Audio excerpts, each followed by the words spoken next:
Es la voz de LA. It's like una galaxiana, come and kick it with us. I bring the bossa nova beats and talk the club that we love. Another year to adjust, and well, Kunz we all trust. 6 titles in the cabin, tell a hater shut up. Mirar al horizonte con el cielo morado. Llegamos al estadio como siempre lo hago. Es la nueva temporada, ya cumplí 30 años. Rezándole a San Pequi que no dé al travesaño. Que repartan los balones y no sean tacaños. Que regrese el contraataque y que le hagamos daño. Un saludo para Robert, hermanos ecuatorianos. Que la táctica de Ananda nunca sean en vano. Si se trata de mi gala me levanto temprano. Ver el fur en verano, en el pasto tumbado. Siempre estoy a tu lado, en cualquier resultado. Vamos Galaxy, on top is where I gotta be. Chilling in the canopy, staging like a winery. Goals during rivalries, brew from the refinery. Only want the finer things, we letting you know. Lo que pasa en la galaxia, ready, let's start the show.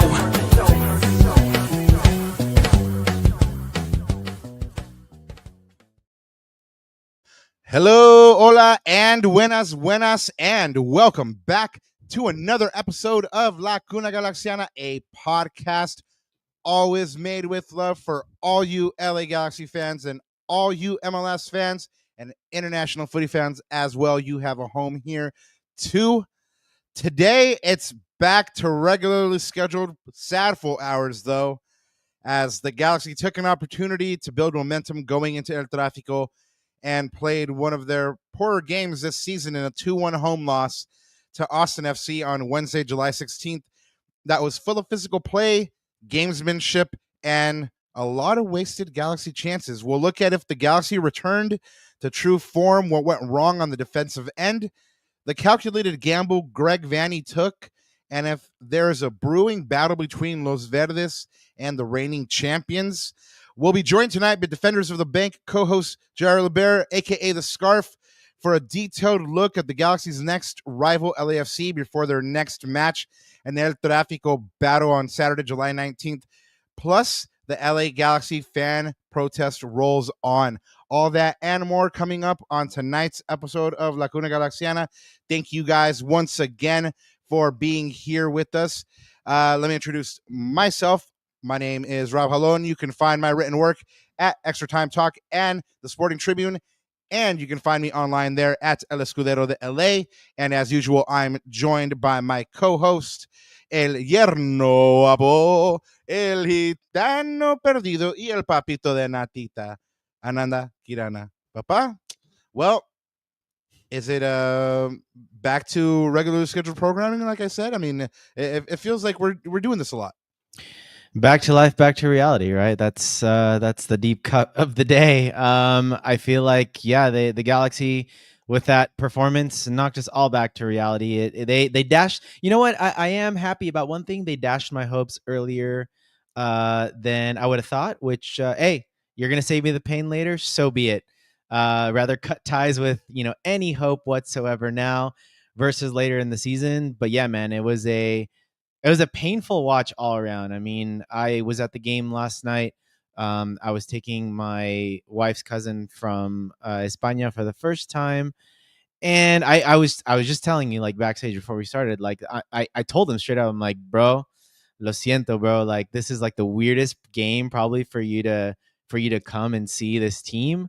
And it's kind of going to bleed into my one word reaction a little bit, Papa. And like I said, it was just a very weird game, but more than anything, man, the word that sticks out to me is lifeless. The performance that we saw on the pitch from the team was energyless, lifeless. It just looked like at certain moments of the game, they were kind of going through the motions. And I don't know what we might sort of uncover maybe what those reasons were, perhaps. And even Greg said it post-match, like it took them a while to get into the game. And so I was like, where's the urgency, right? You guys are basically like, you have to win every game from here on out, especially your games at home. So where was that urgency for the beginning of the game? It looked like Austin was the one that needed to win all their games to make the playoffs and not the Galaxy, not the other way around, right? So I was very disappointed in that. But obviously, like, lifeless too, it was a library, Papa. It was a library. It was absolutely dead. It was absolutely quiet. I wanted to say dead actually for my one word match reaction, but I didn't want to get too morbid now. But let's just face it, Papa. Let's face reality. Let's face the facts. This 2025 of this team, this version of this team is dead. The game was dead. The stadium was dead. It was completely lifeless, right? And that's my one word match reaction, man. And it was just like I said, to kind of go back to that, like imagine like taking one of your family members or a cousin of your wife, for example, and showing them that, and it was a completely lifeless performance, and it was just a weird game to be at. Full stop. So yeah, man. Nothing else to add for that. It was just dead. I don't know. I wasn't surprised. I mean, the Galaxy on their best day can be one of the best teams in MLS, but when they shoot themselves in the foot, they erase any ability for them to show that, and that's what happened. I mean, in big ways like the Zanka era, and in small ways like fluffing your lines when you have wide open shots, or not passing through when you should, stuff like that. But do you have a one word to kind of wrap, encapsulate all your thoughts? Because I mean, you said you weren't surprised, but what do you think? Yeah, maybe a phrase, return to form. This is no, I mean it's like, I mean, I didn't say it. It's Greg said it. I mean, he said it's been their formula this year. I mean, ¿qué está diciendo el hombre cuando dice eso? I mean, it's like when it's your formula, it's something you do over and over and over again. So, right. I mean, that's your return to form, right? But yeah, anyway, that's mine, man. So I don't know what else to add. I mean, we'll get into it, but we do have a super chat out there. We will get into that as well here in a moment. But since I mentioned it, go ahead and drop your burning questions, your most ardent comments there in the super chats or in chat. Let us know what's going on with y'all. And you know what? Right now, more than any time, we need that community. So go ahead and let us know where you're tuning in from. Let us know where you're repping from. I'm in Glendale, soon to be moving. For new parts, man. So I'll report in from new destinations very soon. But we got Ananda over there in Big Ontario, and I know a lot of y'all are listening from different places. Yep. Shout out Big Heck and the IEGs, man, for sure. IE represent. All the time.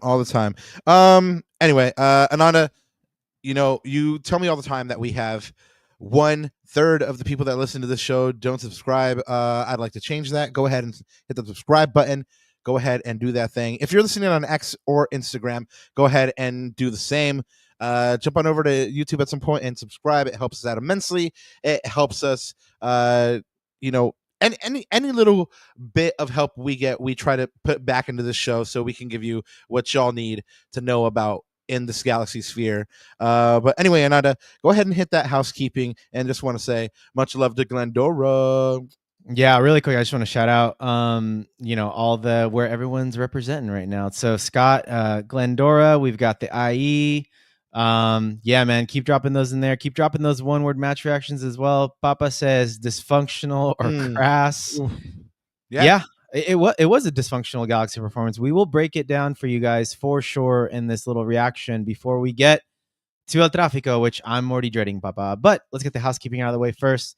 So you guys can always follow me, block me, or stalk me at Ananda Galaxiana. And of course, you can follow us on all of our socials at La Cuna Galaxiana. And literally, we do mean all of our socials. That's including MySpace and Carrier Pigeon and AOL Instant Messenger and all that good stuff as well. And of course, well, you already took care of everything else, Papa. So really, all I gotta just say is remember to smash the likes up if we've got a VP of likes out there. Rob just said help us to get to 700 subs, guys. So that would be amazing as well. And we talked about it on the last show, and we love interacting with you guys, and everyone that can't make it to the live, that's listening to this on playback the day after on their commutes, on their lunch breaks, whatever that is. Definitely hit us up in the comments, guys. If you guys have a thought, you guys disagree with Rob and I, you just think you guys that we're a bunch of knuckleheads, that's okay. Anything is fair game in the comments. We love to interact with you guys. And like I said last time, there was a really, really good comment, and I put my chapter markers up last time, and I saw a comment that appreciated the fact that we put chapter markers. Again, Nice. that's easier because some of you guys don't have an hour and a half. Some of you guys have like 20-30 minutes, whatever that is. Maybe a 30-minute workout at LA Fitness. And you want the game preview, you got to get the Lacuna in, right, for like half an hour for leg day, right, or whatever. So right, so at LA Fitness, you got that half an hour. So anyways, guys, no, really, really appreciate it. And of course, papá, como siempre, antes de olvidarme, buenos días, tardes o noches, y bienvenidos a otro capítulo de Sad Fu Hours de Group Therapy, aka Lacuna Galaxiana, en esta temporada. Vámonos. So, we've been coming off the team a lot about, not making statements and, this and that.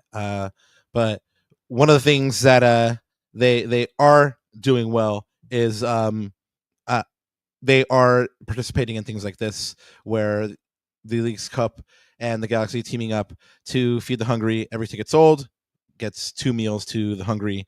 Ananda, they're also the Galaxy, LAFC, San Jose, and Sac Republic are also participating in the first ever MLS Special Olympics Unified Tournament. These teams will play 3 30-minute matches in a round-robin style tournament on Sunday, July 20th from 10 a.m. to 2 p.m. at Jesse Owens Stadium here in Los Angeles. The Galaxy will play Sac Republic in their first match. Then it's an El Trafico match for the second one. And then they end with the California Clasico against San Jose. And then the tournament winner will be decided by the team that has the most points, and they will be awarded the trophy at the end of the day. So go ahead and head out to Jesse Owens Stadium on July 20th to catch the Galaxy take on this mini tournament. There is an official watch party for El Trafico on July 19th.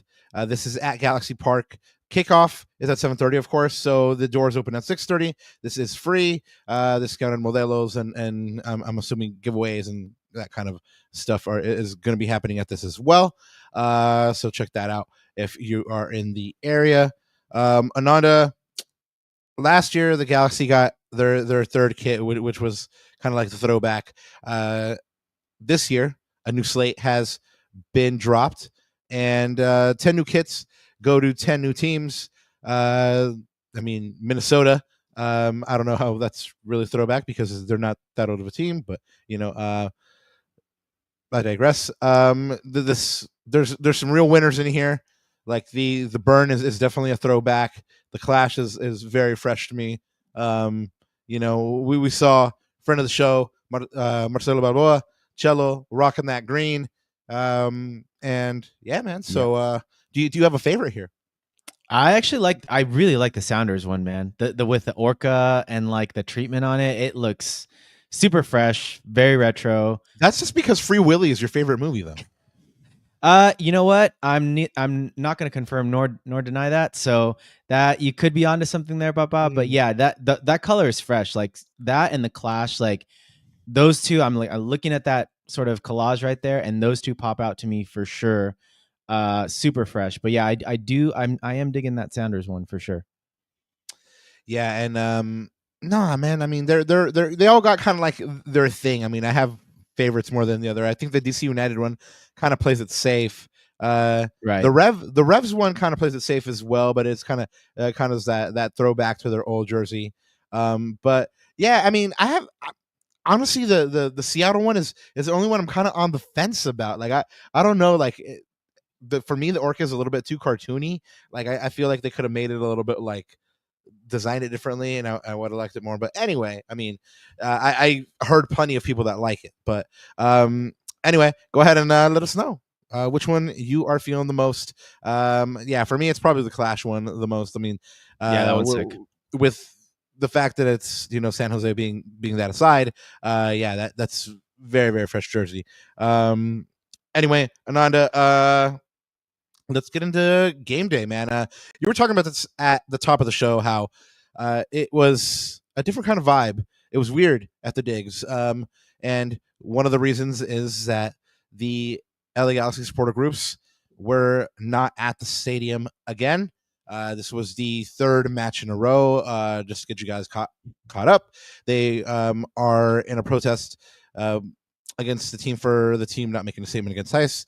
There have been several flashpoints along the way that have gotten us to here. But anyway, this was the third match in a row.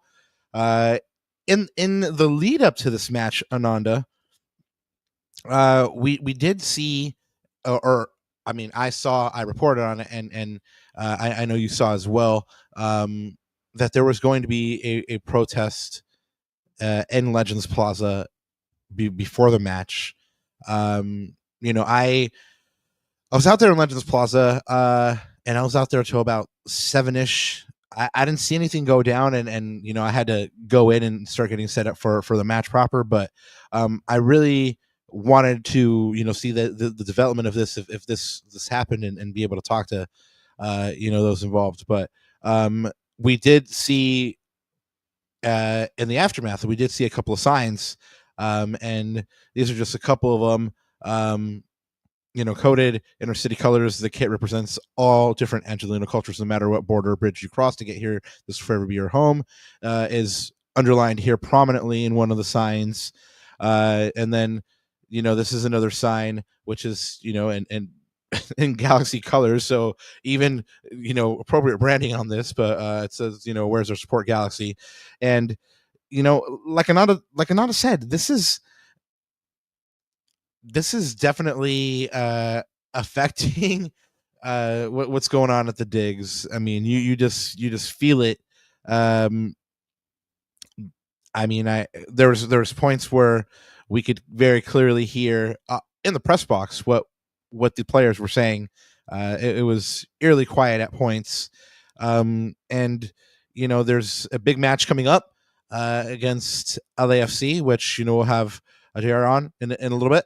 And we now know that for certain that Victoria Block, at the very least, will not be in attendance. They made that announcement today. Each group made the announcement separately, but they all made the same statement, standing in solidarity with each other, and they will not be attending LAFC away. So this might be the first El Tráfico Ananda that there's no Galaxy supporters aside from COVID time, right? Yeah, it's just going to be weird all around. But I'm interested to see. We'll talk about it with JR in terms of what now that does to the dynamic, because I've never been inside BMO Stadium for an El Tráfico, so I'm interested to see what that's going to do now to the dynamic and how that's going to affect not just the Galaxy, but really both sets of players, I think. So yeah, I mean, this is already setting the tone for this game, right? And you were talking about how it's kind of weird. Well, this game starts, and immediately Austin first starts. I know this is a family show, but I mean, this is a soccer phrase. Austin is getting into it with the shithousery, man. I mean, just immediately time wasting. Brad Stuver is doing his thing, and the teams, from what Greg Vanny says, apparently they were both kind of complaining about the ball and like how pumped up it was, and initially everybody thought it was this Austin, but Greg Vanny maybe just he's that gracious of a gentleman that he was like, we'll take some of the blame too. But from where we were sitting, it certainly seemed like it was more of a Brad Stuver thing. But yeah, I mean, the first couple of minutes, the first 12 minutes, I remember looking at my colleague Anthony Bautista, and we looked at each other and we said, these 12 minutes have been eternal. And yeah, it just the flow of the game was so choppy that it just kind of set the tone for where everything was going from there. And where it ended up with the Galaxy losing 2-1. against an Austin team that really hadn't been doing great. But the Galaxy have excelled this year at making teams that haven't been looking great look great. They dropped this game at home 2-1 in front of a little over 16,000 fans, and according to our colleague Kevin Baxter, this is the lowest attendance for the Galaxy in a league game this year. Of course, there were fewer in the Champions Cup. I believe one against Herediano was like around 9,000 or something like that. But in a league game, if we're to believe Kevin Baxter and I'm apt to, I have no reason not to, then yes, this is the lowest attendance for the Galaxy. And it's kind of, I don't know how you would say, fortunate that not a lot of people were here or were there to see this performance, because even the Galaxy, or Greg Vanny at the very least, was not pleased to see this performance. I mean, the Galaxy started slow, they started sluggish. Greg said that they had trouble getting out of second gear. They really didn't seize the importance of this match, and for all that, they still had a couple of chances. They still looked pretty decent in the build-up. They had a few chances in the first half. They didn't take them, and in Spanish, los que no metes, te meten. But the Galaxy didn't make anything of their chances, so Austin just gets a not even a really quick counterattack. They just kind of build out of the back a little bit, and Diego Rubio passes to Mirto Uzuni in the middle, and he takes two defenders with them, and he unleashes a shot from a little bit out of the box, Ananda, and he beats Micovic for the 1-0 lead. And it only gets worse because just a couple minutes into the second half, disaster happens again. Galaxy mistakes come back to bite them and cost them points. This time it is on a very routine block shot. Zanka loses it in the air. He in his haste to try to block his defender, he blocks his own teammate John Nelson to getting to this ball. It falls kindly to Owen Wolf, and Owen Wolf is able to put it away for the 2-0. Joseph Painsil is able to get a goal back in injury time in the 93rd minute. He's brought down to the box. He puts it away himself, but it was too little too late. And Ananda, like I said, it was a very weird night. It started weird. The Galaxy played weird. I mean, there was even incidents during the match. I was gonna say the referee was super weird as well. Like, what the heck was he doing that night? Like, that was like so many inconsistent calls for both teams. Because I could admit that Edwin Cedillo could have easily been sent off in this game, Rob, by the way that the ref was handing out yellow cards left and right. I mean, even both coaches got yellow cards, right? Like, the ref really had an absolute mess of a game, in my opinion, in terms of the inconsistency. But let's keep it a buck, though. I don't think the ref had anything to do with the outcome of the game. I think the outcome of the game was a fair result, and we deserve to lose this game. I mean, and I'm not gonna. So I think the ref, luckily, probably for him, is not going to get a lot of attention here. But boy, was he bad. I'm sorry, who? The ref. Oh, no. Yeah, no, that's, what do you mean he's not going to get a lot to, no, for sure. That's something that we all talked about in the press corps. I mean, like, I guess more than he would have had a result or an unfair result come out of this, right? Because even the penalty was, that was 50-50. I could have debated either way on that one, No, for me, it was pretty clear cut. But no more than anything, it just seemed consistent the way he called this game. I mean, there was plenty of times when he could have, given an Austin player a yellow for something very similar that a Galaxy player did, and he, like I said, he wasn't consistent. But this, far from anything, this is really just Austin's got the Galaxy's number right now, man. I mean, they swept them this season. It's the first time Austin ever wins at the Digs, and it was already kind of spicy from the tackle Biro put on Ricky Puig last year. Then at the CVI with the scuffle that Diego had, and now it boils over into after the game in a scuffle in the tunnel, as reported by our good friend Peyton from LA Galaxy Buzz and Talking Galaxy. He puts out this video where these teams are going at it. So I don't remember what movie it is, Ananda, but it's like one of these like Little Giants movies or like Mighty Ducks or something like that. And the team ends up getting in a fight, and the coach is like, "Nah, let them fight, let them win at something." It probably could have been, yeah.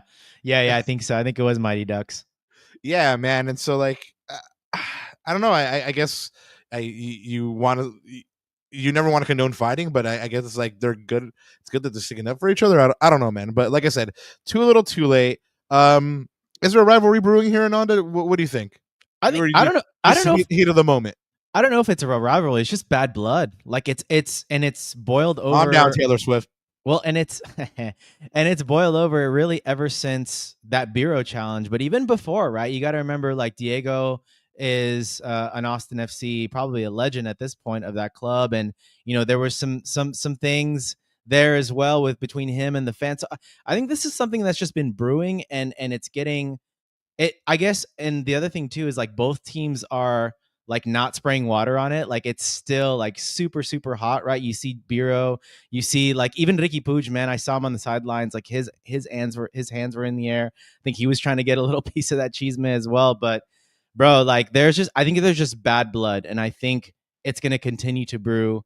But boy, this is a slap in the face to the Galaxy. I mean, first time that they've won in the digs, first time that they've sweeped us. Not a good look.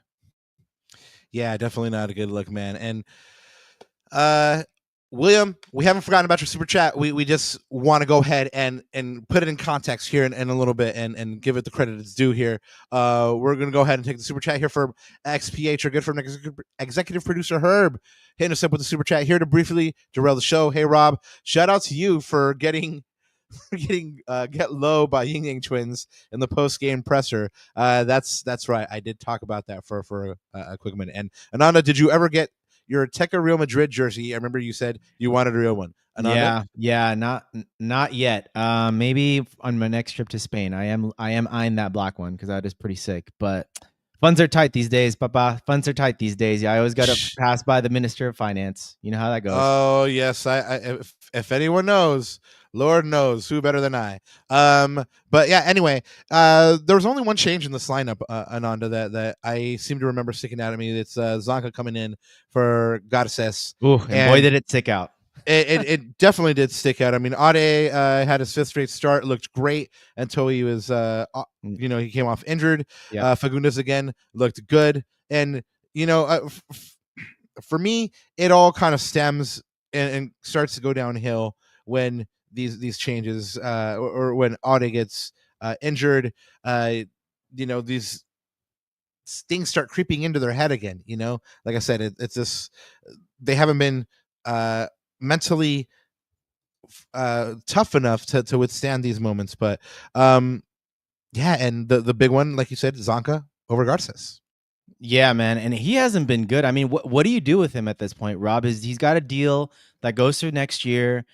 I mean, him and Mayoshida has been an absolute calamity back there. Every time they start, we always give up a goal, and Zanka has, for being a veteran, he's got mistakes in him, right? We've seen a few of those mistakes. I mean, he got a red card, I think, against Houston, I believe, at home.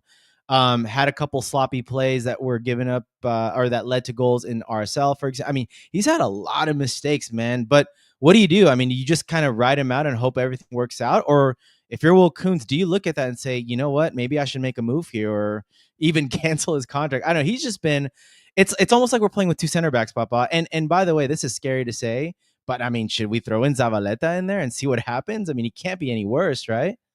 I don't know if it's Zanka by himself. I think it might be the combination of Zanka and Maya Yoshida together.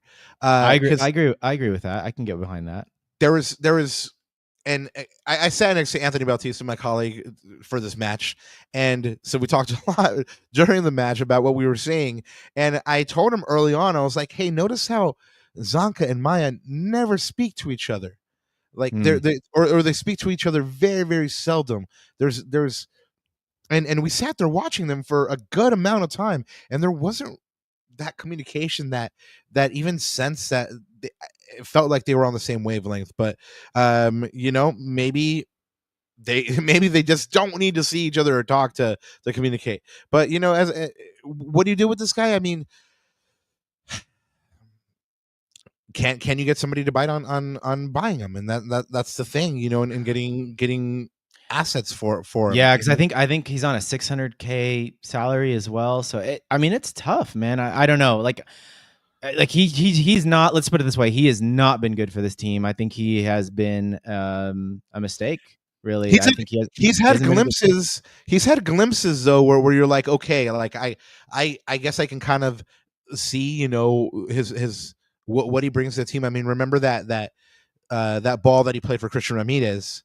Yeah, but for every one of those, he's got 2 blunders and 2 mistakes in him. I mean, and that's the other thing too, is like I was sitting right for that second goal. Embarrassing, by the way. I was right there on top of that because I was enjoying a beverage in the MX. So we were at that side, right? And as soon as it happened, right. I look to my wife's kind of like, this is ridiculous. Like, this is like, a mistake, like in the amateur ranks. Like neither of them communicated. Like one of them should have shouted, and by one of them, I'm probably looking at Zanka in that instance because he's the veteran. He's the one that's got to tell Micovic, "Hey, come out now, or I got it," or at least boot it out to Rosie, like whatever it takes. But I'm just very surprised that a veteran center back makes those types of amateur mistakes. That's the thing that gets me, man. Yeah, no, it was kind of disheartening. But again, I mean, they've kind of made these kind of mistakes all year. So you kind of get surprised for a moment, and then you go, it tracks. It's like Rex said, yeah, been the formula. But what do you see in match stats that kind of points you to where the Galaxy lost this match? Yeah, I mean, you look at the box score there, guys. I have it on the screen. So 58 to 42%, 43% for Austin. I mean, so you look at that and you say, well, I mean, the Galaxy, that's usually a good sign, but unfortunately, we didn't do enough with that possession. 15 total shots for the Galaxy to 7 for Austin, but the shots on goal were fairly even, Rob. 5 for Austin, 4 for the LA Galaxy. And part of that was, and this is sort of I always try to do this one key stat, right? This is my key stat, was that for the of the Galaxy shots were blocked, and only one of Austin's were blocked. So, I mean, you look at a stat like that, and that's more like commitment. That's more desire. That's just more like, again, intensity, right? All those things that I think we're missing from this game. And I thought that was a really big indicator, I thought, as to how this game went. I mean, the Galaxy, with the possession, they controlled the passing as well. They had 589 to 417. And this game was chippy, man. We talked about it. You look at all the way in the bottom there. If I guess I have to take the banner off, but there was 4 yellow cards, right? For the Galaxy, 17 fouls, Austin to LA Galaxy's 12. I mean, it's a very, very chippy match. And you look at the expected goals there, 2 to 1.4 to the Galaxy, Rob, and you say, well, then the Galaxy had the better chances. Well, you gotta keep in mind that the penalty, you gotta probably take like 0.7 out of that. So now you're at about even. Right? So with all that possession, with 15 shots, the Galaxy just didn't do enough with it. And on top of that, you compound that with errors. And so this game is like we talked about in the beginning, right? It's sort of the same thing happening again, and it's the same old Galaxy. And Rob, I couldn't have summed it up better than really head coach Regvani post-match. He said, again, we missed a number of chances. So it was our formula that you said in the beginning of the show, that formula where we give up soft goals and we don't finish off our opportunities at the end of the day. We leave very frustrated. That was the day again for us. Same old Galaxy, man. Yeah, and they give soft goals because they make those mistakes, and these kinds of things demoralize a team when they're playing well. I mean, think about it. Absolutely. If they hadn't made that mistake, I mean, they leave there with at least a point, right? But they don't, because there's miscommunication. A veteran doesn't lead by example in the moment, and now you're looking at a Galaxy team that really should have had 3 points, didn't finish their chances, but it should have had at least 1, but made a terrible defensive mistake. And it's just par for the course. It has been the formula, but it's been the formula, and the Galaxy have, at least made good efforts and made good shows of it. In this match, there was never that Ananda. There was no energy. They never matched Austin's intensity until perhaps later in the second half. There was people kind of standing around, waiting around for the ball, or waiting for the ball to come to their side.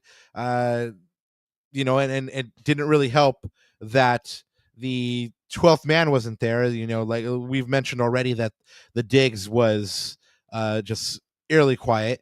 So there was no drums, no chanting, no songs to kind of like help the team find a rhythm, or find heart, or find an extra level.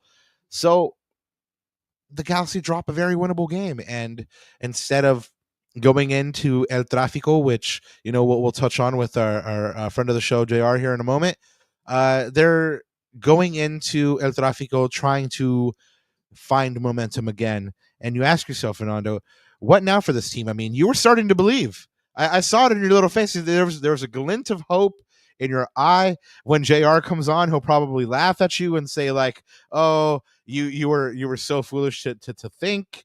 I saw what you put on X earlier, and you said you were ready for the bands, and you were ready for all the banter that was coming your way. I mean, and really, what can you say? It was like that little We kid deserve it. in New York. Yeah, it was like that little kid in New York when we once saw the Galaxy in New York, and he just kept on saying "F the Galaxy," and we really couldn't say anything Exactly. because Yeah. we were just like, touche, young man. Yeah, exactly. So we got another super chat here.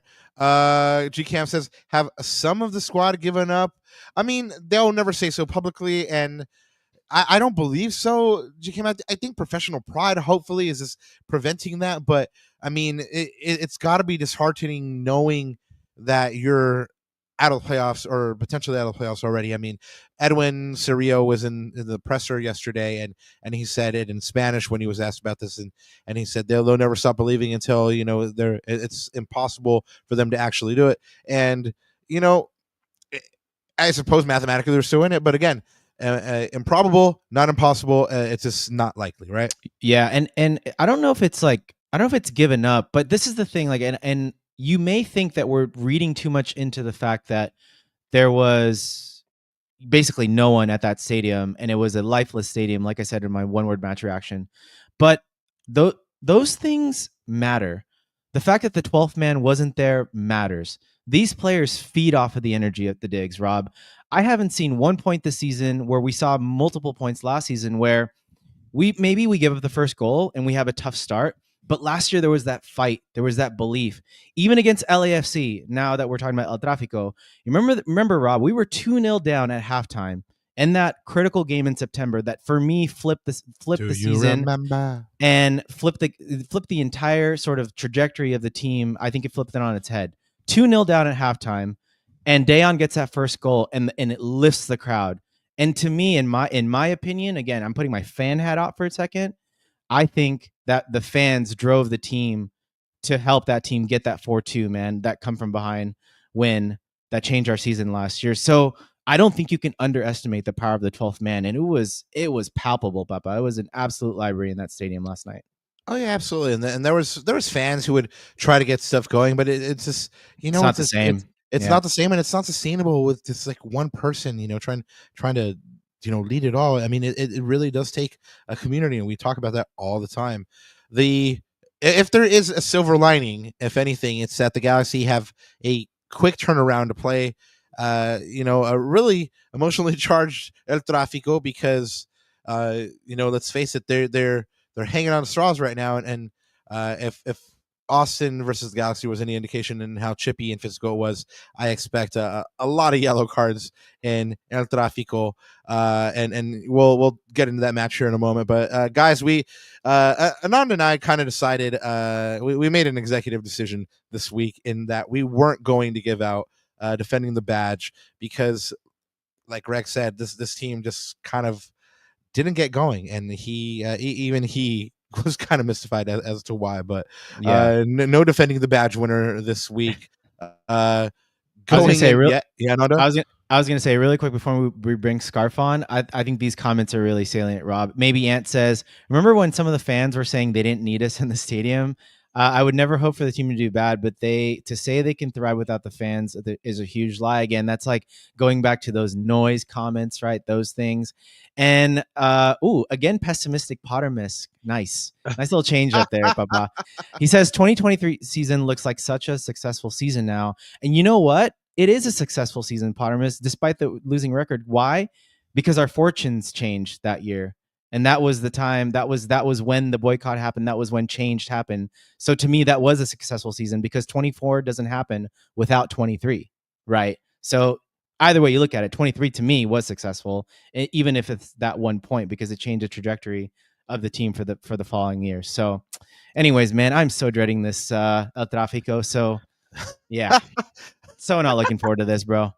Literally. Well, let's look at where these two teams stand real quick. After 23 matches, the Galaxy holds a 3-14-6 record. Yeah, all the way there at the bottom of the table. You got to expand the photo if you're on Twitter.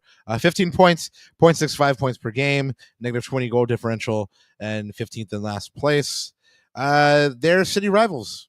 By contrast, have only played 20 matches. Remember, they had the Club World Cup that they were playing in, so they had a couple matches rescheduled.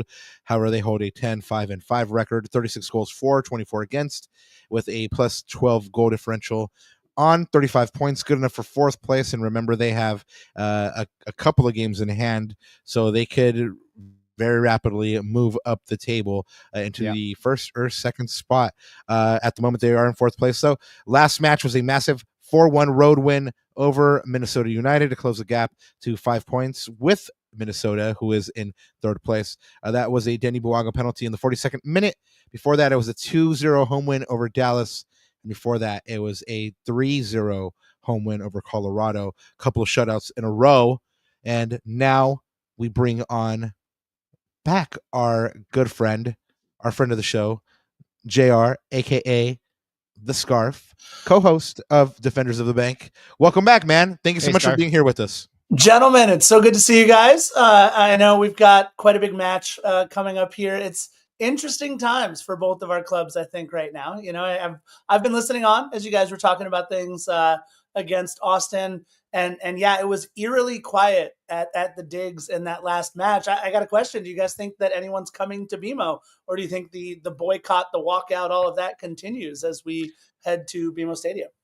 So interesting that you should ask that, JR, because we actually had a super chat earlier from our good friend William Lamb. He says, what's your reactions that some Galaxy supporters will not attend BMO Stadium for the upcoming Trafico? Well, the supporters have announced that, at least the supporters in Victoria Block have announced that they will not be in attendance. So it's going to be massive. I mean, there's a noticeable lift, even with the 300 or 400 or so that the Galaxy fans that actually get in there. There's a lot of energy there. And you know, the Galaxy feed off of that in moments when, you know, the crowd, the home crowd, is really getting into it. And there's a reason, you know, that you know, LAFC is you know, famous for saying, you know, winning in the stands, right? Because that support matters. You know, that the crowd getting behind the team definitely spurs the team on, helps them find another gear. You know, it's for me, William, it's going to be very massive. It's going to impact the rhythm of the game. Not the rhythm of the game, or at least the atmosphere of the game. So it's unfortunate that it's happening. Ananda? Yeah, I mean, I agree. One of the things I was thinking about, though, Rob, and maybe this is like I don't know, this might be like a non-popular opinion, but I'm wondering if just them being away from home, yes, they're only up to 110, right? But I'm wondering if that maybe relieves a little bit of pressure off of them. So meaning like, because obviously there's, let's keep it a buck, man. Everything that's happening off the pitch right now, especially with the Galaxy and the front office and the fans, it's affecting these players, right? Even to the point that we know that there was communications between the supporter groups and the players saying that, hey guys, this is going to happen, but we're doing this for X and Y and Z reasons. So the players know. And like I said, the players, they do feed off of that home energy. So now I'm wondering, you come into a BMO Stadium, it's going to be raucous. The 3252 and the LAFC fans, they're going to fill up the joint, right? And so I'm wondering if Scarf's going to be partying down there and stuff like that. So I'm wondering if, like, in some sort of weird way, like the Galaxy will just feed off of the spectacle that is El Tráfico. They'll just feed off of that, and they'll kind of play a little bit more free. But again, that's just like maybe me being super positive about it, and maybe I'm trying to take myself into the player's shoes. And because one thing that I'm not seeing, and I said this before, Rob, in an Austin match, where's the intensity? Where's the chip on their shoulder? Where is that umph that us fans react to? We haven't seen that a lot. And maybe it's because in the back of their minds, the season's over, but they're professionals, right? So it's like, where are they going to get the chip on their shoulder? Maybe the LAFC fans are going to cause that chip on their shoulder, seeing the atmosphere and seeing the boos and stuff like that. I mean, that's just like wishful thinking on my part, but who knows? It'll be really interesting to see how both sets, I think, of fans react to the vibe in the stadium, because like Scarf said, man, this is a weird time. I mean, maybe for your club, Scarf, but for sure for Galaxy right now, based off of where we are in the standings and just everything going on off the pitch, man. Yeah, I think the biggest thing, right, is the backdrop. What we're all talking about, but not really saying, right? Everything going on in Los Angeles with all of that. Obviously, our tailgates, I can tell you, at Christmas Tree Lane have been dead for the last several matches because of the very same reasons. People are literally scared to go to matches. They're scared to congregate in large groups. They're scared for very, very good reasons. It's heartbreaking. We're all born and raised from here. This is where we call home, and to see this happening in our city, it's absolutely ridiculous, and it's heartbreaking. And look, it's awkward for me, right? I'm the first person to say it. I said on our podcast, I'm a white dude who's lived in West LA most of my life.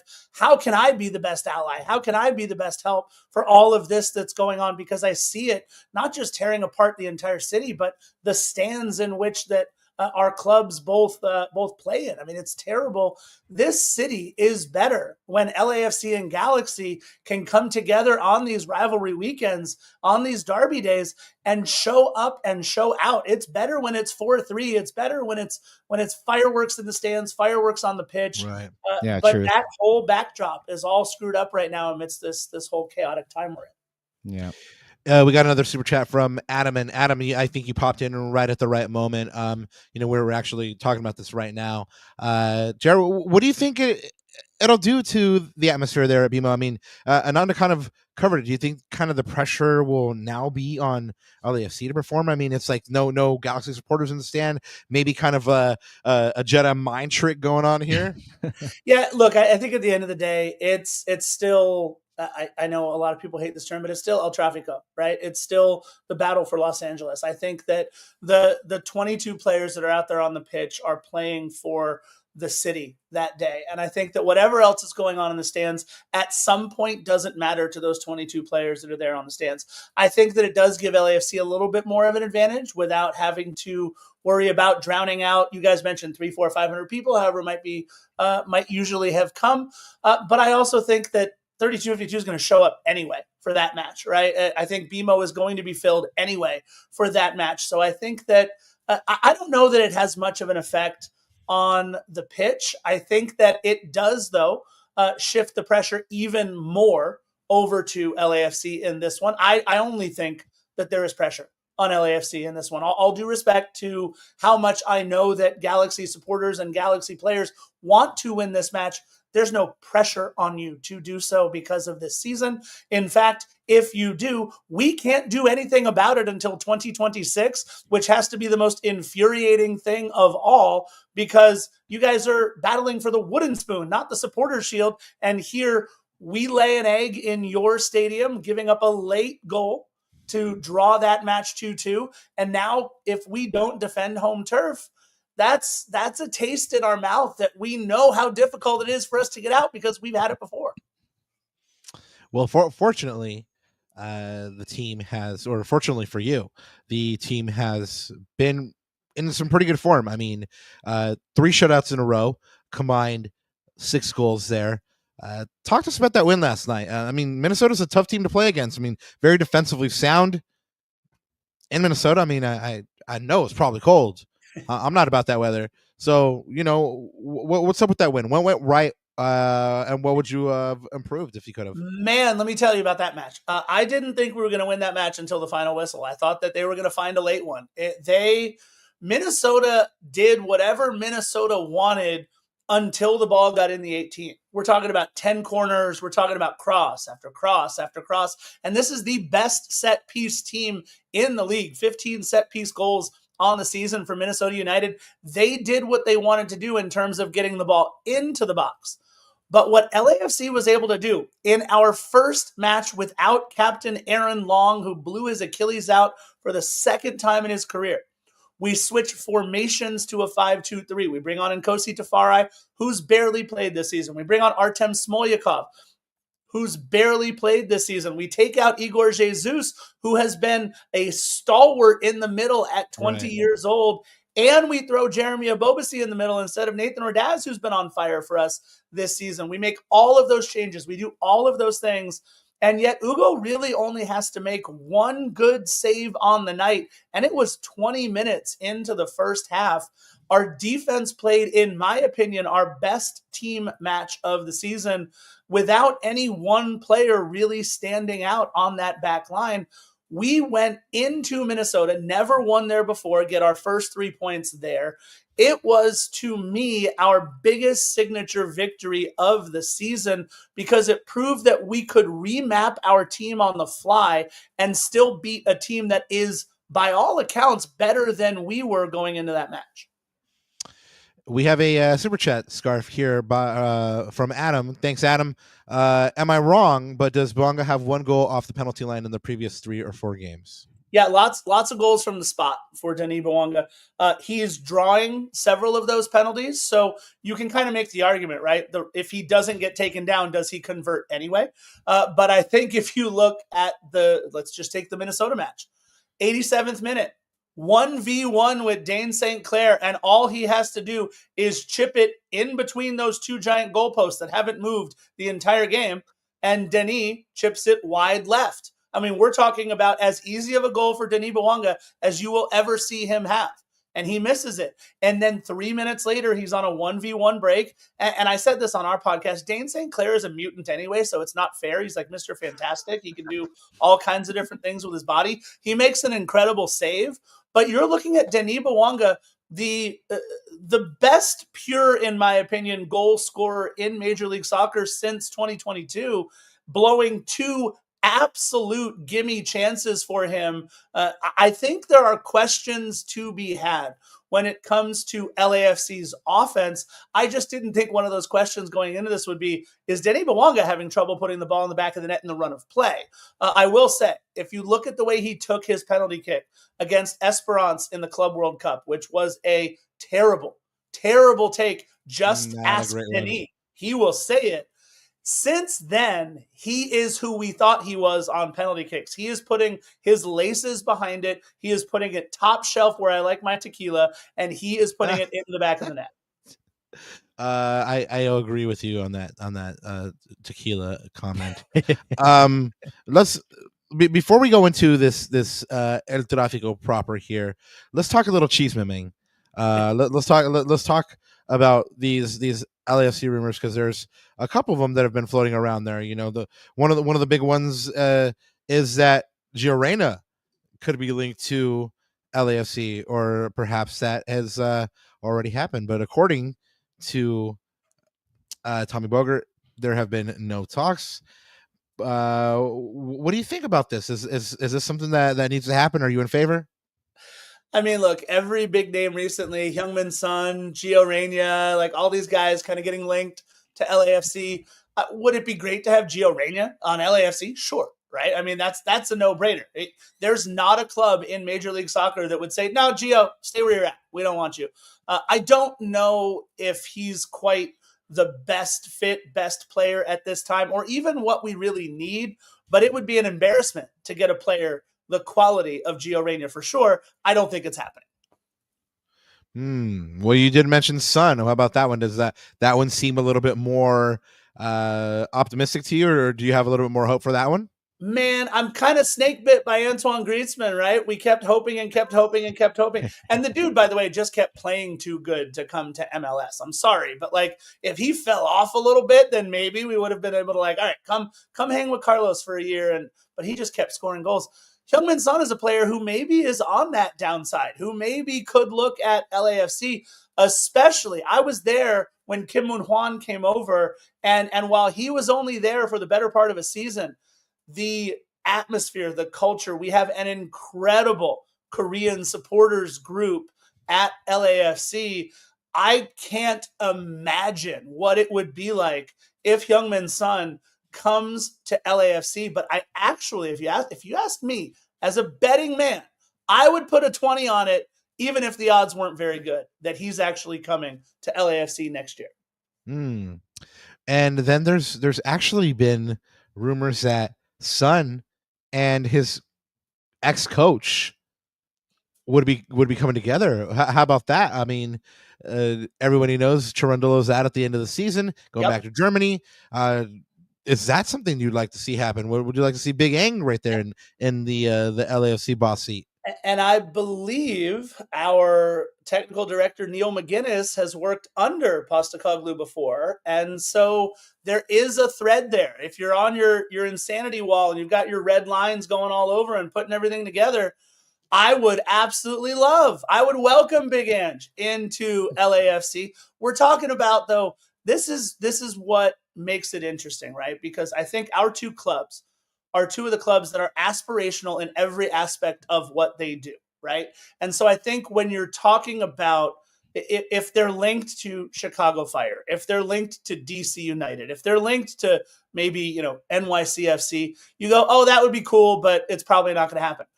We can talk about these moves and go, well, I mean, we did bring in Gareth Bale, Giorgio Chiellini. We did bring in, the likes. I mean, you guys have brought in some of the biggest names in the history of the sport, and Beckham and Zlatan and everybody. It's not silly season to think that Postecoglou and Heung-min Son and probably Matthew Chonier of Canadian men's national team fame, they're all kind of coming at the 24th. I don't think they are. I think Postecoglou and Son will come next season. I think we will get Chonier. I think there'll be a name or two that surprise us all. And I think that our club is going to look very different after the 24th, because I don't think we're retaining Dilrosun as well. I think he goes back to, Corinthians or whoever owns his rights. America, right? Is it, though, or was he on loan to America from another club? I don't know. I think he goes back. Ooh, I don't know. Good question. Yeah, I got to go back and check. But either way, I don't think he'll be in black and gold. Well, something that happened, and we've already mentioned recently, and hopefully gets better soon, is Aaron Long's injury, right? Obviously, you never like to see this happen to any player, no matter what uniform they wear, and it just disheartening for him because, like you mentioned, it's a second major injury for him, but it causes a major ripple effect to the transfer strategy because LAFC is not necessarily looking for a center back, but then they lose their center back and captain, and now how do you try to replace something like that? So, if it's you, is that who you're targeting in the transfer window? Are you targeting a center back, or what do you think LAFC really needs in this transfer window? You asked me 2 weeks ago. We've got Marlon, who we're still negotiating with, and we thought, okay, maybe we can work something out with Marlon's people. The Ukrainian club, Shakhtar Donetsk, who still owned a good majority of his rights and wanted him back.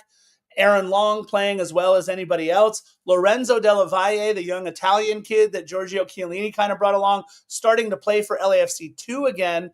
And you're looking at, okay, we're good. Even though Maxime Chanot's been out with his concussion issues, we're all right. And now all of a sudden, Della Valle is hurt again.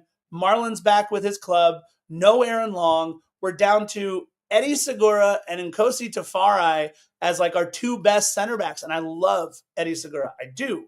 I'm just not ready to ride with him as the guy calling out all my coverage.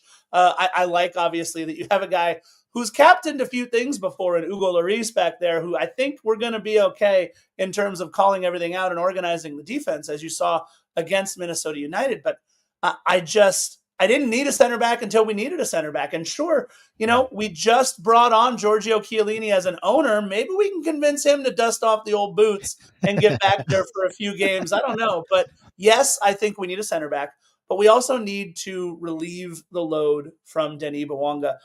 With all due respect to Nathan Ordaz, who has looked very good, and I know David Martinez, everybody keeps telling me, best prospect out of Venezuela, he's going to be amazing. I'm waiting. I'm good. I'm ready. Right. I would love to see it. Dilrosun's been good when he's been aggressive, but he hasn't been aggressive enough. Jeremy Abobasi, I don't know that he gets enough burn to actually feel like he's part of that frontline attack as much.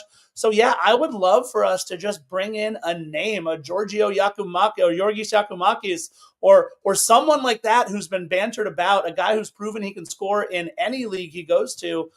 It would be really nice to get one more frontline goal scorer to pair with Denis Bouanga to take a little bit off of his plate.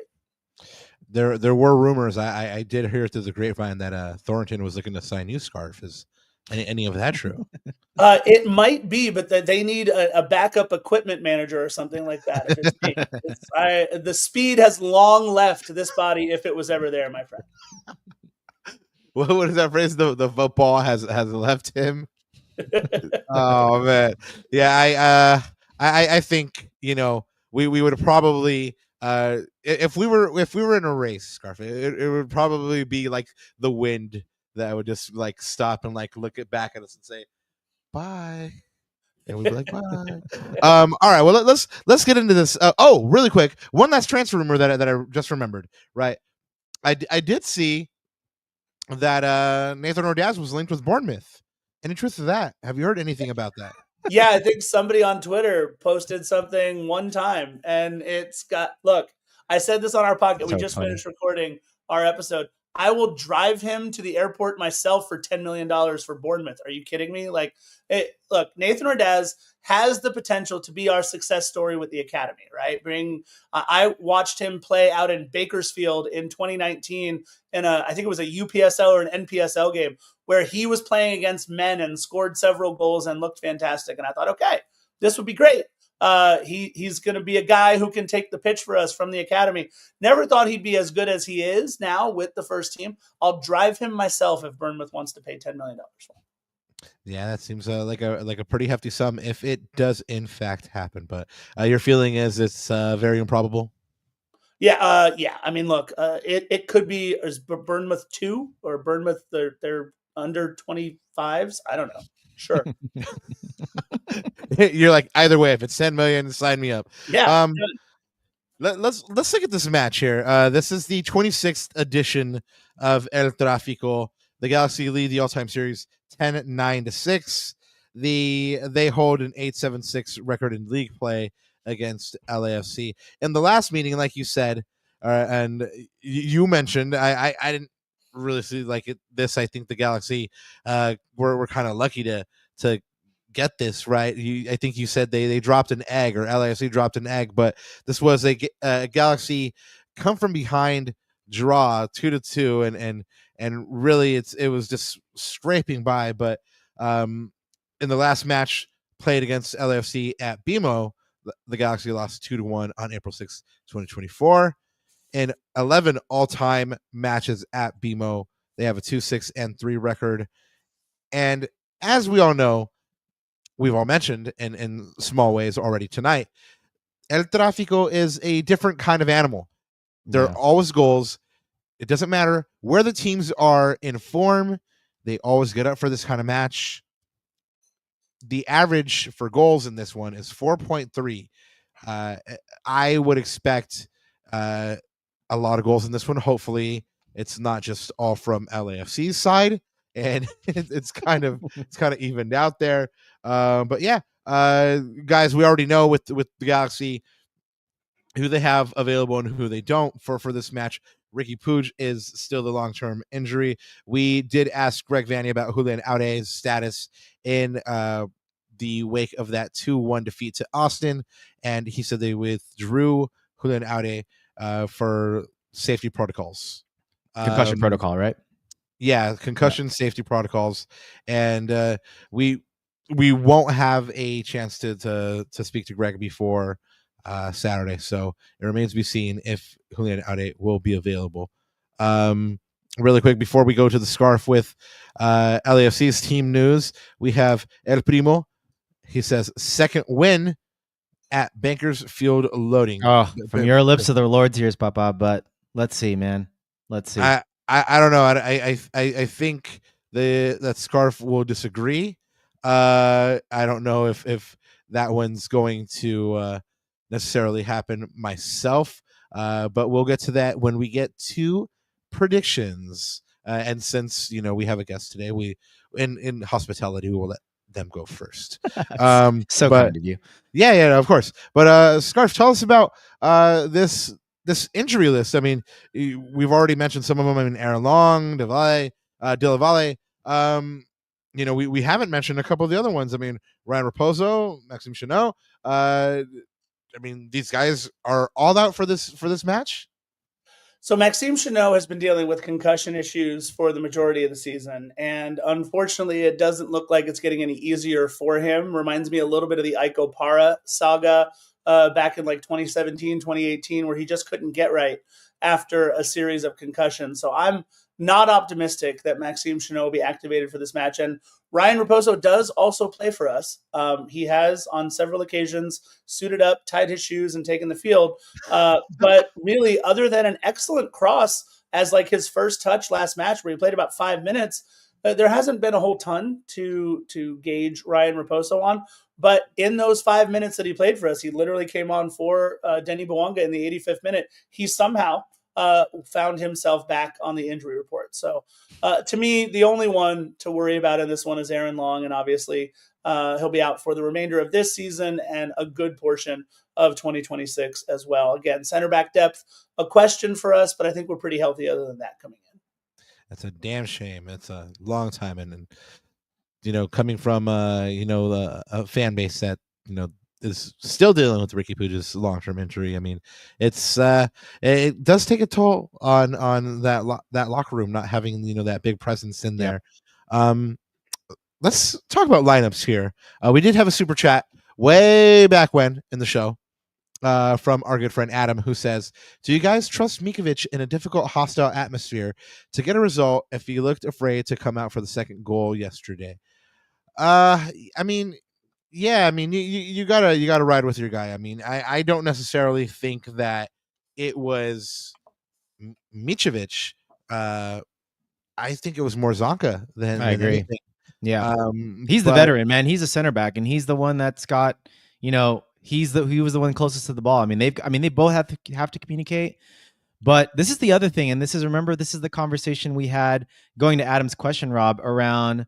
I think one of the big mistakes that Greg Vanney made earlier in the season is the musical chairs with the goalkeeper. I thought that if you had proclaimed that Micovic was your guy, your long-term guy, I mean, just stick with one and ride it out, even through all the mistakes and all the, because especially with young goalkeepers, like they do have a little bit of a bedding in process, right? So I think at this point to sort of switch out goalkeepers, I just don't think. I just don't think that's the right move right now. And it'll be interesting. That's one of the things that I'm going to be looking at this transfer season, which is what happens to John McCarthy. We have 4 goalkeepers on this team, Rob. That's just too many. One of them's got to go. And it's probably looking like it's more often than not, it's McCarthy, but that'll be an interesting saga to watch for sure. But no, I think we need to trust Micovic. I think he's the long-term play for the Galaxy. Do you see anything else in the starting lineup that you would? I mean, obviously, you would probably more often than not bring Garces back. I mean, Greg talked about he took a calculated risk and dropping him for the match against Austin. It kind of worked not in his favor. As we saw with Zonka's performance with Maya Yoshida. But if it's you, do you bring him back? I mean, is that a no-brainer? Absolutely. I mean, Greg talked about it, right? He made a calculated decision that backfired on him because he didn't want to get a yellow card and he wanted a guy that could face up against Denny Bouanga. I think he's going to be on that right-hand side instead of the left. I think Maya's going to be on the left. Julian Aude, I hope he starts because Rob, he had a really, like you mentioned in the reaction, really, really nice start for him. Really nice sort of 30, 35 minutes.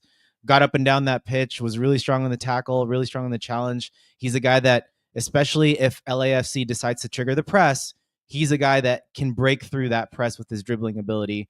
So I think we're going to need that. The one thing that I wanted to see in this game, and I think Greg made a little bit of a mistake last game, is I think I want to see more bite, more steal, more mobility in that midfield. So I got to have Lucas Sanabria, man, start this match. I think him, especially if you remember what Greg said post-match, Rob, last game, which is he thought the biggest difference in the last few games with the Galaxy, one of the biggest differences was winning the midfield. If you want to win the midfield, you got to have a guy like Lucas Sanabria in there, especially against Mark Delgado, Tim Tillman, and the wing backs running up and down, right? You've got to have some defensive stability. And I think he's got to insert Lucas back in that lineup. He's going to give you that tackling ability, that sort of range in terms of getting up and about the pitch. I think he's going to need that. I think Diego probably has played. I mean, he's played a lot of games, man, and you know he's not a young buck anymore. So I think it's time for Lucas to get in there and get a start. What about you, Scarf? What are you seeing in this LAFC lineup? I mean, you've already spoken about the lack of center backs, but you said everyone else is healthy. What are you expecting to see out of the starting 11? Yeah, one quick change. I would say Abobasi comes out in the middle and Nathan Ordaz gets the start just because he's a little bit more offensively minded this season than I think what we've seen from Jeremy Abobasi. And the bummer about this lineup, because I do think we will play more of like a 5-2-3 hybrid format here, is that Ryan Hollingshead has to switch over to the other side for Artem Smolyakov to come onto the lineup and play left back for us, or whatever that hybrid role is that he'll be playing. And that takes away the Ryan Hollingshead, Denis Bouanga combination that has worked pretty well and has led to some great offensive chances. But otherwise, I mean, this is, I think, our best lineup right now. Dilrosun, if he is motivated, if he is in attack mode, then I think he does provide us a better and more consistent offensive option than David Martinez on that side. You can pencil in Denis Bouanga. I don't care who we're playing and where we're playing it. And then I just think not having Igor Jesus helps us become better defensively in that midfield. When you have a guy like Paintsel who can take the top off the field there and get behind bodies, I think it's really important to have players like Timothy Tillman and Mark Delgado who will be able to continue to track back, add that extra defensive man in the box or extra defensive man on the counterattack for the Galaxy.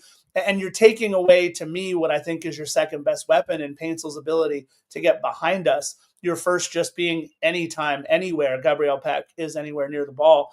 I think he's an absolutely fantastic player. But I think that this pretty much resembles the lineup we'll have minus Jeremy Abobasi. Ananda, eventually we're going to get to these predictions, which I mentioned already. Our guest will go ahead and lead us off with. But what are you seeing in the stats that could dictate which team is going to win this one?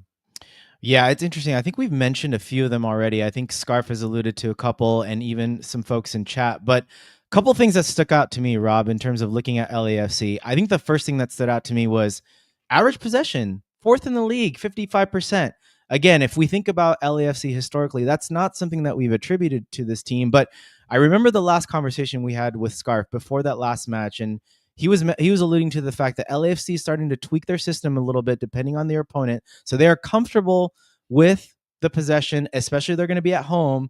So I'm assuming that they're going to be, looking to be on the front foot and have the ball and sort of have that be an advantage to them in front of their home crowd. So, and Rob, unlike the Galaxy, they do a lot with that possession. First in the league in shots on target per match. So that's a warning sign for Micovic and the back four, that they have to play not only very well defensively in terms of a team defense orientation, but they need to communicate and make sure that, they're in sync, man, because these guys, they can hurt you not only in possession and in the break. Whoa, you're taking it way back. But anyways, and here's the one thing as well, and we talked about it, penalties awarded. I mean, this is something that when Denis Bouanga is on that pitch, we have to be aware of. You remember the last game we had in BMO, Miki Yamane gave up that penalty to Denis Bouanga. So I think that right-hand side, if Emilio Garces is to start, Emilio Garces and Miki Yamane, because you can't handle Denis Bouanga one-on-one,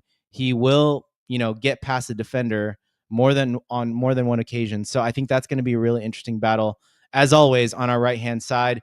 And then defensively, Rob, number 1 in the league in XG conceded, only conceded 21 XG. They don't concede a lot. And Hugo Lloris hasn't had to make a lot of saves this year, 29th in the league, 2 per match. So if you look at those stats combined, that means that they're very, very well organized, very well drilled, very good team defense, which is not what the Galaxy are. The complete opposite of the Galaxy, right? So because you combine those 2 stats and you say, well, Lloris isn't really bailing them out. So that means they're a very well organized, well balanced team when it comes to defensively.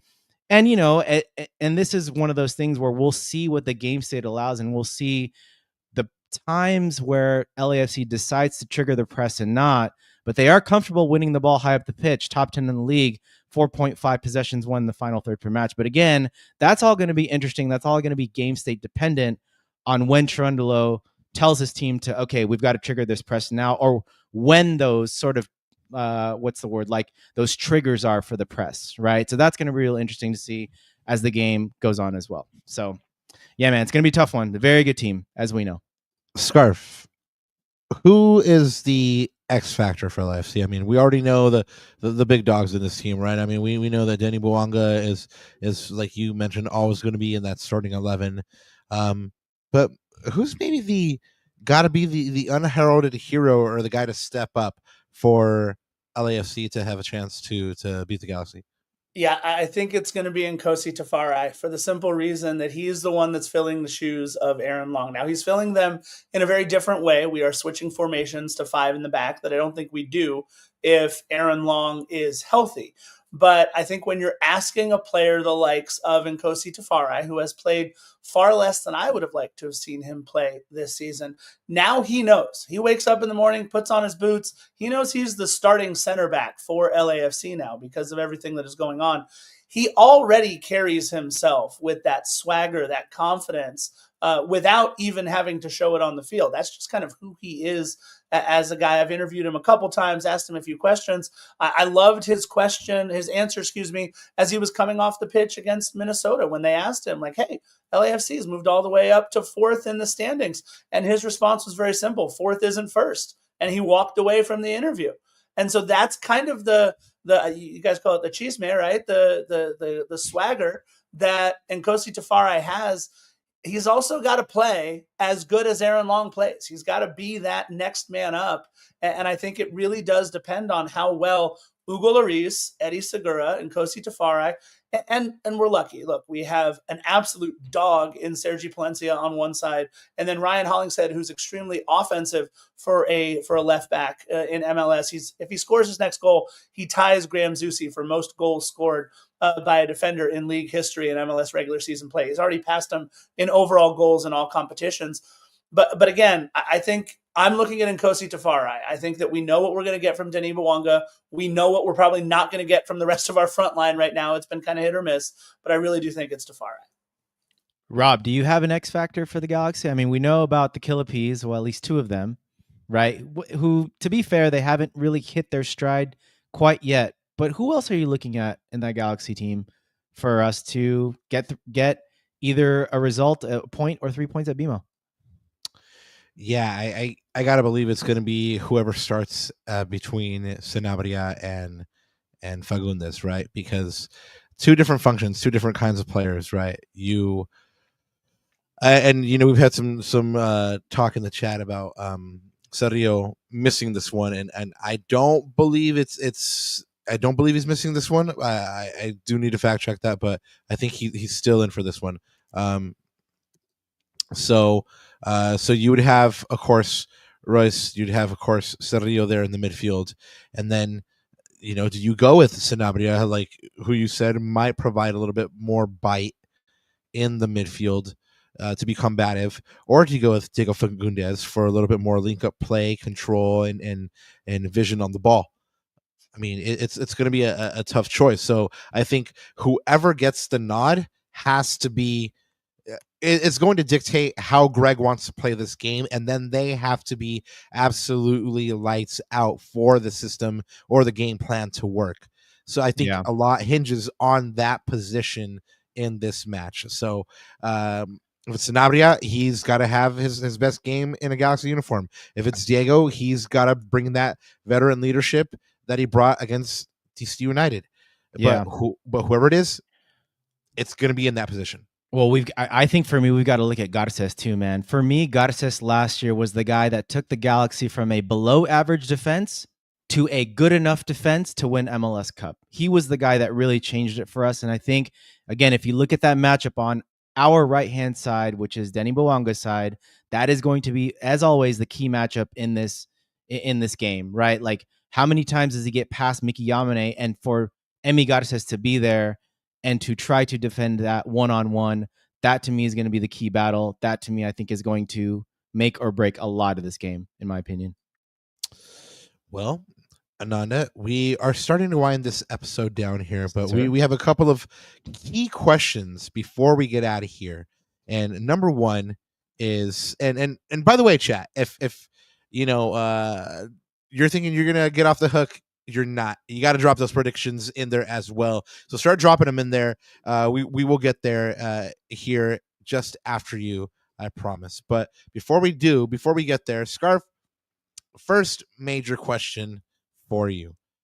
For LAFC to win this match, they have to fill in the blank. ... They have to progressively move the ball. There have been too many times where I have seen our team pass backwards instead of being aggressive and going forward with the ball. And I think that our midfield, when it's reduced down to two with Timothy Tillman and Mark Delgado, who you guys know very well, I think then we tend to be more aggressive in moving the ball forward. There were too many times that Igor Jesus, in my opinion, would pass the ball backwards or look to make the safe play rather than make a through ball that could potentially lead to a big chance to be creative. So I think LAFC needs to continue to move that ball forward. I do firmly believe that we will sit back in this one and allow Galaxy to possess the ball a little bit more to start. And I think we'll kind of hit them on the break. Yeah, absolutely. I think that's where we have been the best team in Major League Soccer over the last couple of seasons, notwithstanding, by the way, your guys' run to MLS Cup and how good you guys looked on the counter several times last season in the playoffs. But I really do think we're going to sit back. I think that we are going to allow Galaxy to possess the ball. And I think that it'll be the way that our midfield can then progressively move that ball through the channels, through the lines, that'll really help LAFC secure the chances that we need. You mentioned it, right? We have as many shots on target per match as any club. We generate as many shots per match as any club, as much, and we don't give up a lot of XG. So I think as long as we can keep everything in front of us, we'll be fine. And oh, by the way, I was just looked it up. Both Garces and Cerrillo are on yellow card accumulation watch for you guys. Right. Same question for you, Ananda. For the Galaxy to win this match, they have to. So, Rob, you know how I always say coming into these derby matches, I always say, like, play the game, not the occasion. But in this particular case, I'm actually going to go the opposite. I'm actually going to say that the Galaxy need to play the occasion and not the game. Why am I saying this? Well, again, this goes back to my earlier point. When we played Austin, there was just a lack of intensity. There was a lack of a sense of urgency. Unbeknownst to me, I have no idea why. And again, I think I'm speculating, but I think the fact that, you know, there was basically no crowd there had a huge part to do with that. And Rob, I told you that Austin was going to pose us certain problems, very similar problems, by the way, to what LAFC is going to pose us, which is, like Scarf just said, they don't give up a lot of chances. They don't give up a lot of XG. Austin was a very good defensive team as well. And we're going to find those similar problems. And so I think if they play the occasion, I actually think they will sort of grow a chip on their shoulder. They will find a sense of urgency, some intensity, because they're going to see the spectacle and they're going to be like, oh yeah, this is the derby. This is El Tráfico. This does mean something to our fans that are not, you know, that may not be here. This does mean something. And I think they're just missing that chip on their shoulder that I think will drive them and push them in this particular game. So I'm actually going to go the opposite of what I normally go for, because like I said, like the Galaxy season is basically over. So they need something to play for. And I think just playing the spectacle, because this thing takes a world of its own, right? Like we always say, I think that's going to help them. I think that's probably the first step into motivating these guys and say, hey guys, we got to get 3 points in BMO. What a huge statement win. Like even just Scarf admitted, right? That would be a huge statement on a otherwise very, very poor season for the Galaxy. Yeah, well, it'd be a diamond in the rough, that's for sure, in this season. So, and I know that you and Dr. Raquinho worked very, very hard on, and I don't know if you saw, but Dr. Raquino was in the chat earlier. Yeah. So shout out to Dr. Raquino. But I know that you and Doc Rack worked really hard on these betting odds. So hit them up. Oh man, not looking good, that's Papa. bad. That's super, bad. that's bad. But hey, maybe it's a reverse trap game. Who knows? We'll see. Anyways, so 63.6% win probability for LAFC, 16% win probability, Rob, for the LA Galaxy at a projected goals of 2.08 to 0.94. So Vegas is saying 2-1 win for LAFC. But then I go back to your stat that you said earlier. The average for this game is 4.3, right? So I think the interesting one, is it going to be an over or an under? But I guess we'll find out in our predictions, Rob. And speaking of predictions, it is about that time. There we go, Scarf. You are up first, my friend. What is it going to be in the case of the LA Galaxy versus LAFC at El Tráfico on Saturday? Who comes out on top? Yeah, I think this is a case of LAFC finally rising to the occasion, evening the series at 10 wins apiece, and being able to pull this one out. It will never be comfortable. It will never be fun. It will be something that we will be wondering about until we get late into stoppage time. But I do think there's always some sort of shenanigans that happens, right? Whether it's a penalty or whether it's just some crazy moment that happens that you're like, oh, well, that was an untimely red card in the first half. This will be really interesting to see how we play. Something like that is always going to happen. I'm first going to tell you I would take the under on the 4.3 goals in this match, because I think this match ends 3-1 LAFC, and I think it's a first goal for the Galaxy, and then LAFC has to come all the way back. I'm going to say even more extra shenanigans for this one, that LAFC comes back and wins 3-1. Yeah, that tracks. I mean, it's what Ananda was going through last week. You know, Galaxy get a couple wins, give them some hope. So in this one, Galaxy, according to the Scarf, get that first goal, give the Galaxy fans a little bit of hope, but then LFC storms back to get the 3-1 win. So we know how Scarf is calling this one. Ananda, I went first last time. No, I didn't, but it doesn't matter. I'll go first. Doesn't matter. But you know what? You're always wrong, because chat always goes first before either of us clowns. You know how this works, Rob. So we're just a bunch of knuckleheads. Remember that. 2-2, bro. Bet on it. Okay. So this is what I'm gonna say to that, eSuper. If I see Lucas Sanabria and Emilio Garces starting, I could get behind that. Unfortunately, however, I think I predicted a loss last time too. Shoot. But I think I'm going to go with a 3-2. This is going to be a barn burner, guys. This is going to be a barnstormer. 3-2 LA Galaxy loss, unfortunately. That is my head pick, Rob, because I don't know. LAFC right now, they're on a good streak. You see their form table. They just came off in the words of Scarf, a statement win, right? So I think they're going to ride some of that momentum. And like I said, I mean, this thing takes a world on its own. There's going to be a lot of goals. And I could go either way. I could go 2-2 or 3-2.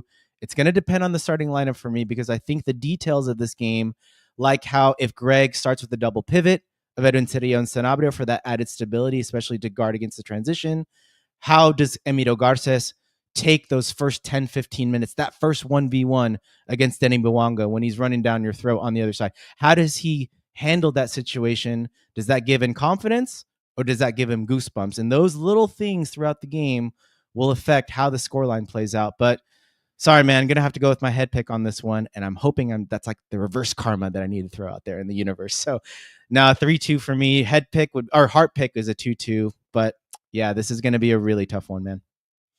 But you didn't say for who? 3-2 for who? 3-2 for LAFC. I didn't want to say it, but you know what I meant. Yeah, well, I mean, we got to be sincere. We got to be transparent here, Ananda. I know, unfortunately. So, yeah, no, I'm calling much the same, except I was going to go for a 2-1, and like Scarf said, it's going to be nervy. It's going to be uncomfortable. And yeah, I could totally see the Galaxy getting the first goal, and they weren't able to hold on to the lead against Orlando. They weren't able to hold on to the lead against Philly. San Diego, the list goes on and on. San Diego, the list goes on and on. And so I think this might be another case of that. The crowd, the quality and everything else is going to be too Yeah. much to overcome. And I mean, I hope I'm wrong, but Yeah. I don't see that being the same way. So Go ahead, Rob. so unfortunately, I think we're all calling an LAFC win.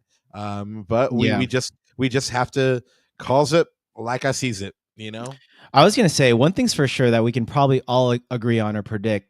Just coming into this is one of the weirdest El Tráficos, I think. Just especially from the Galaxy side, Scarf. I see you shaking your head, and I know just everything going on in our community right now. But just especially where the Galaxy are, that I think this is a lost season already.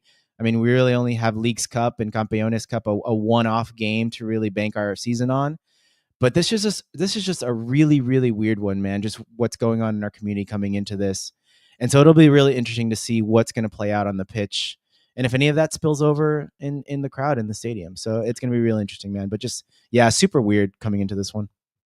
And I think personally, too, when you talk about it, all of the other things you talk about, what we've compared Galaxy season to, right? DC United, the worst team in MLS regular season history, but they won the U.S. Open Cup that year, right? You guys are talking about you can still win Campeones Cup and Leagues Cup and whatever that is. But every time we talk about how good or bad teams are, it's always in relation to other teams and what's going on the pitch. But this has nothing to do with that, right? This is the feel of the city that we are playing in, the people who are being persecuted and prosecuted unfairly left and right in our city.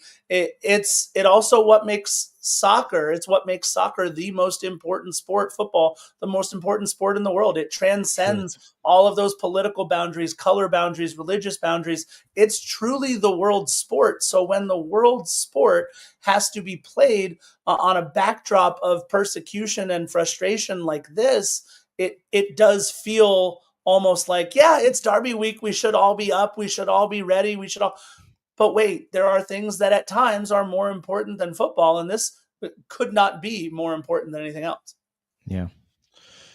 Yeah, I mean, you were talking about this earlier, how you're like, I'm just a white guy, like this and that. But I mean, you got the pulse, man, and you're part of the community too, and it's important that people that have a platform, would be it, like I was talking about this the other day, like I don't know why anybody would listen to us first off, but we are fortunate to have a couple of listeners, and since we have that platform, we want to kind of just piggyback on what Scarf said. It's a time where so much of our community is dealing with that fear, and in Spanish the word is incertidumbre, which is kind of just like this turmoil, right?